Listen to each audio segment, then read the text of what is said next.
CM Ramesh దెబ్బకి Bharatiya Janata party రాష్ట్ర నాయకులే విలవిల్లాడుతున్నారు. ఒకటి, జగన్ది ఫుట్బాల్ ఆడుకుంటున్నాడు. నెంబర్ 2, ఇక్కడ సొంత పార్టీ వాళ్ళే ఎట్లాగయ్యా అంటే, ఒకటి తెలుగుదేశం పార్టీతో పొత్తుకి సంబంధించి అందరికీ తెలిసిన నిజం, భారతీయ జనతా పార్టీని 4.5 ఏళ్ల నుంచి వెంటపడి చంద్రబాబు నాయుడు ప్రయత్నించి చివరికి అది కూడా సాధ్యం కాకపోతే పవన్ కళ్యాణ్ ద్వారా ప్రయత్నించి, ఈవెన్ పవన్ కళ్యాణ్ రోజు చెప్పుకుంటాడు నా వల్లనే అన్నటువంటిది. కానీ సీఎం రమేష్ ఏం చెప్పారు, భారతీయ జనతా పార్టీనే తెలుగుదేశాన్ని పిలిచి మనం పొత్తు పెట్టుకుందామంది అని.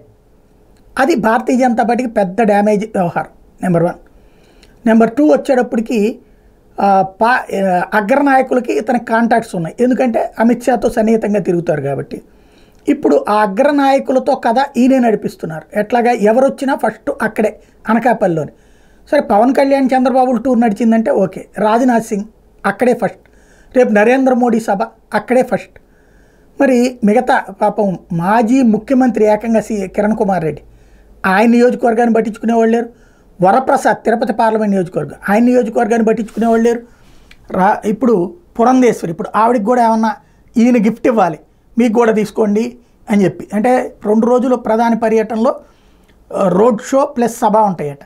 రోడ్ షో మా నియోజకవర్గంలోనూ, సభ మీ నియోజకవర్గంలో పెట్టుకోండి అని చెప్పాలి. మిగతా వాళ్ళందరికీ లేదు. వాస్తవంగా ఎక్కడ ఇవ్వాలి ఫస్ట్ ప్రయారిటీ? నరసాపురం. ఎందుకు? 2 సార్లు గెలిచినటువంటి సీటు కాబట్టి. బట్ అసలు ఆయన పట్టించుకోవట్లేదు. టోటల్గా భారతీయ జనతా పార్టీలో చంద్రబాబు తరపున పెత్తనమంతా సీఎం రమేష్ చేస్తూ ఉండటం, ప్లస్ ఆయనకి జాతీయ నాయకత్వంలో పలుకుబడి ఉండటంతో విలవిల్లాడటం సొంత పార్టీ వాళ్ళ వంతవుతోంది.